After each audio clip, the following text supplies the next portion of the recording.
Ukraine से दूसरी बार बातचीत के लिए रूस तैयार है और आज रात यूक्रेन से दूसरे दौर की बातचीत हो सकती है। आपको बता दें कि जो पहली बातचीत हुई थी वो बेनतीजा रही थी, लेकिन अच्छी खबर यह है कि कम से कम दूसरी बार बातचीत के मेज पर आने के लिए दोनों देश जो हैं वो तैयार हैं और आज रात हो सकती है यूक्रेन और रूस की बातचीत। ये बड़ी खबर है इस वक्त की। आपको फिर बता दें कि दूसरे दौर की बातचीत हो सकती है और इस बार क्या कोई शांति की राह निकलेगी।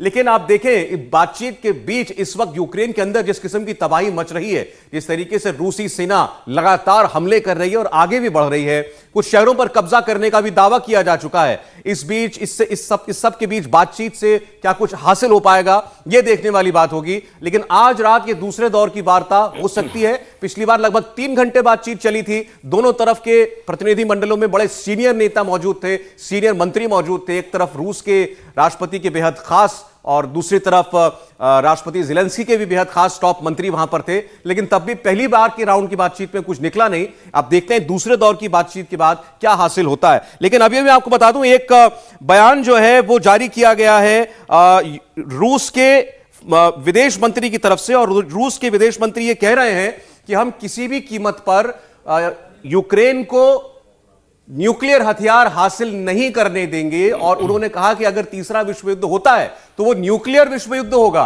और बेहद विध्वंसकारी होगा। तो वो साथ साथ न्यूक्लियर युद्ध की धमकी ये विदेश मंत्री हैं रशिया के, वो लगातार दे रहे हैं और एक बार फिर साफ कर दिया है जो उनके ऑब्जेक्टिव्स हैं। पहला, जैसे लगातार आपको हमारे एक्सपर्ट्स बताते रहे हैं कि नेटो का हिस्सा किसी कीमत पर न बनने पाए यूक्रेन, और दूसरा, न्यूक्लियर हथियारों से अब कभी लैस रूस नहीं होने देगा यूक्रेन को। यह बड़ी खबर जो है इस वक्त की निकल कर आ रही है।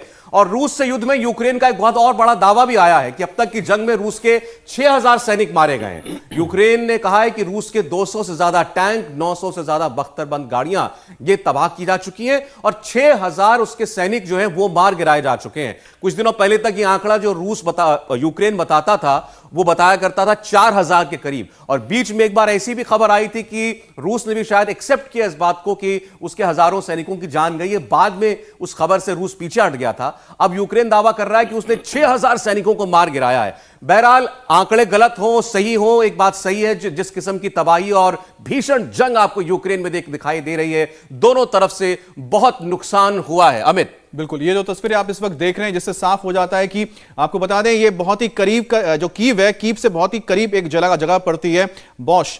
तो बाशी का एक, हम कह रहे हैं कि ये इलाका है जहां से एक बड़ा कॉलम मूव कर रहा था कीव की ओर। और इससे पहले आपको बता दिया वही इलाका है जहां पर आपने देखा था कि करीब 60 किलोमीटर तक लंबा काफिला नजर आ रहा था जिसमें टैंक्स थे, तोपें थी। वो जब काफिला धीरे धीरे आगे की ओर बढ़ रहा था उस वक्त बताया जा रहा है कि इसको एम्ब्यूश किया गया था, जिसकी तस्वीरें इस वक्त आप देख रहे हैं। और कीव पर कब्जा करने के लिए खास तौर पे जो सैटेलाइट टाउन्स हैं वहां पर इस वक्त रशियन फोर्सेस मौजूद हैं, लेकिन वो धीरे धीरे ही अंदर जा रहे हैं और देख सकते हैं कि उनको रेजिस्टेंस ऐसा लगता है जैसे पूरा का पूरा एक शहर जो है वो तबाह हो गया। आप देखिए, एक स्ट्रीट की तस्वीर है ये, गाड़ियां, मलबा, घरों का मलबा जो है और इसमें सैन्य गाड़ियां भी हैं, सब कुछ तबाह होता हुआ दिखाई दे रहा है। यूक्रेन के किसी शहर की तस्वीर है जो इस वक्त सामने आई है। कई शहरों पर इस वक्त भीषण जंग चल रही है कब्जे को लेकर के, और वहीं से एक ये तस्वीर निकल के आई है यूक्रेन के शहरों के अंदर से। हमारे साथ बूचा शहर स्टूडियो में, बूचा शहर है जो बूचा शहर है, बिल्कुल ये 20 किलोमीटर की दूरी पर ही है। और यहां पर होस्टेबल जो एयरपोर्ट है जिस पर कब्जा किया था, तो बूचा शहर से होते हुए आते हैं।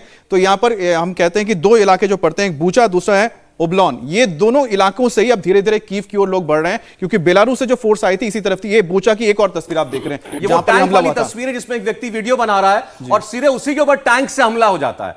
बेहद खौफनाक तस्वीर ये आप देखेंगे। थोड़ी देर ये वहां से गोला दागा और ठीक उस खिड़की के बाहर जाकर के टकराया जहां से ये शख्स बैठ करके वीडियो बना रहा था। तो ये हालात हैं यूक्रेन के। हमारे साथ स्टूडियो में मौजूद हैं मेजर जनरल शेरू थापरियाल साहब, कर्नल यूएस राठौड़ साहब हमारे साथ हैं, और अभी ज्वाइन किया है मेजर जनरल एसबीपी सिंह साहब ने।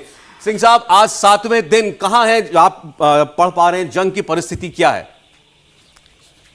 देखें, 7वां दिन आ गया है। पहले 3-4 दिन हमने देखा था कि रूस ने मेरे समझ के मुताबिक एक लॉजिस्टिक पॉज अपनी रिप्लेनिशमेंट्स की और 5वें-6ठे दिन फिर से दोबारा उसकी कार्रवाई एक्शन शुरू हुई। खार्किव में उन्होंने काफ़ी एक फायर असॉल्ट्स किए हैं, पर वो जो फायर असॉल्ट है वो टोटल फायर असॉल्ट नहीं है जो कि रूस की फौज की काबिलियत है। उसमें मिसाइल रॉकेट आर्टिलरी ज़रूर इस्तेमाल हुई है, हो सकता है क्रूज मिसाइल भी इस्तेमाल होंगी, पर वो लिमिटेड डिस्ट्रक्शन जो हम देख रहे हैं अभी तक टीवी पे, खारकीव पे की गई है। और इससे मैं आपको बताना चाहता हूं कि जो आज रात की बातचीत होनी है, उसके लिए रूस एक मिसाल खारकीव का पेश करेगा, जिसमें बताएगा कि देखो अगर तो लड़ाई जारी रहेगी और इस हमले में और इस लड़ाई में यूक्रेन का ही नुकसान हो रहा है, आप नेटो देशों के साथ मिलकर एक कठपुतली बन चुके हैं और इससे वो चाहेंगे कि ज़ेलेंस्की कुछ दबाव में आए और झुके। तो ये मेरा विचार है। दूसरा है कि जो अभी कीव में हम देख रहे हैं वो भी 7वें दिन में आ गया है। 65 किलोमीटर का जो कॉन्वॉय था आर्मर्ड फाइटिंग व्हीकल्स का, इन्फेंट्री मैकेनाइज्ड व्हीकल्स का जी, वो जब आया है तो एक उनकी अभी तक जो मैं देख रहा था कि मूवमेंट फ्री मूवमेंट कर रहे थे, क्योंकि उनकी एयर सिक्योरिटी है। अटैक हेप्टर्स भी अभी आसमान में पूर्ण फ्रीडम के साथ मूव कर रहे हैं, फ्लाई कर रहे हैं। और अभी कीव में जब आए हैं तो ये 2 एक्सिस के ऊपर आए हैं। एक तो उनका था कीव की तरफ नॉर्थ वेस्ट से जो कि कीव की तरफ आता है, और एक कीव के पश्चिम की तरफ इरपिन है एक सिटी जो कि 25-26 किलोमीटर उसके पश्चिम में है। वो बड़ी इंपॉर्टेंट सिटी है। सर एक सवाल मैं जलन थापरियाल से आपकी बात को आगे बढ़ाते हुए ले जाना चाहता हूं। सर खत्म कर देता। अच्छा सर, करें प्लीज, सॉरी। तो अभी मैं ये बताना चाहता हूं कि जो कीव है ना, ये 839 स्क्वायर किलोमीटर, समझ कि 850 स्क्वायर किलोमीटर का एरिया है। ऑलमोस्ट 29 लाख इसकी आबादी है। तो एक बहुत बड़ा इसका सर्कमफ्रेंस बनता है। और जब ये लड़ाई ऐसे होती है, सबसे पहले उस सर्कमफ्रेंस को आइसोलेशन का ऑपरेशन करेगा रूस, और उसके लिए वो पहुंच गए हैं। अगली कार्रवाई उसकी है इन्वेस्टमेंट, उसमें अभी और सर आपको रोकना चाहिए। एक बहुत बड़ी खबर है जिसका जिक्र थोड़ी देर पहले सौरभ जी ने किया था। रूस के विदेश मंत्री ने कहा है कि अगर तीसरा विश्व युद्ध होता है तो वो न्यूक्लियर युद्ध होगा और इससे पूरी दुनिया तबाह हो जाएगी। साथ ही साथ उन्होंने एक बार फिर से दोहराया है कि वो कभी भी यूक्रेन को जो न्यूक्लियर हथियार है वो लेने के लिए नहीं देंगे। यानी कि बड़ी बात आ रही है सामने, बातचीत होने जा रही है और कहा गया है कि तीसरा विश्व युद्ध अगर होता है तो न्यूक्लियर वॉर होगा और उसमें सब तबाह हो जाएंगे। सीधी सीधी बात है जो जनरल साहब समझ में आ रही है। तीसरे विश्व युद्ध का मतलब है कि इस जंग में और देश अगर जुड़ जाते हैं और उसमें तो रूस ने साफ कर दिया कि फिर न्यूक्लियर हथियार ही चलेंगे अगर कोई और जुड़ा तो। लेकिन किसी और के जुड़ने का कोई चांस नहीं है। ये साई वॉर है, just pressurise the western world जी, कि भाई हमने, जैसे उन्होंने अपनी न्यूक्लियर फोर्सेस को अलर्ट कर दिया है, ये सब साइकोलॉजिकल वॉरफेयर है। आप इसको एक किस्म की खुली धमकी के तौर पर कहेंगे कि रूस के विदेश मंत्री खुल के धमकी दे रहे हैं कि अगर किसी और पश्चिमी देश ने हमला किया तो फिर न्यूक्लियर हथियार चलाएगा रूस। पश्चिम देश क्यों हमला करेगा? पश्चिम देश तभी हमला कर सकता है अगर यूक्रेन नेटो का सदस्य होता, फिर उनको फोर्सेस भेज सकते थे। जब वो सदस्य ही नहीं है, इंडिपेंडेंट कंट्री है, तो उसमें कैसे फौज भेज सकते हैं? सर कुछ आवाजें इस तस्वीर की सुनाना चाहते हैं, फिर आता हूं आपके पास दोबारा।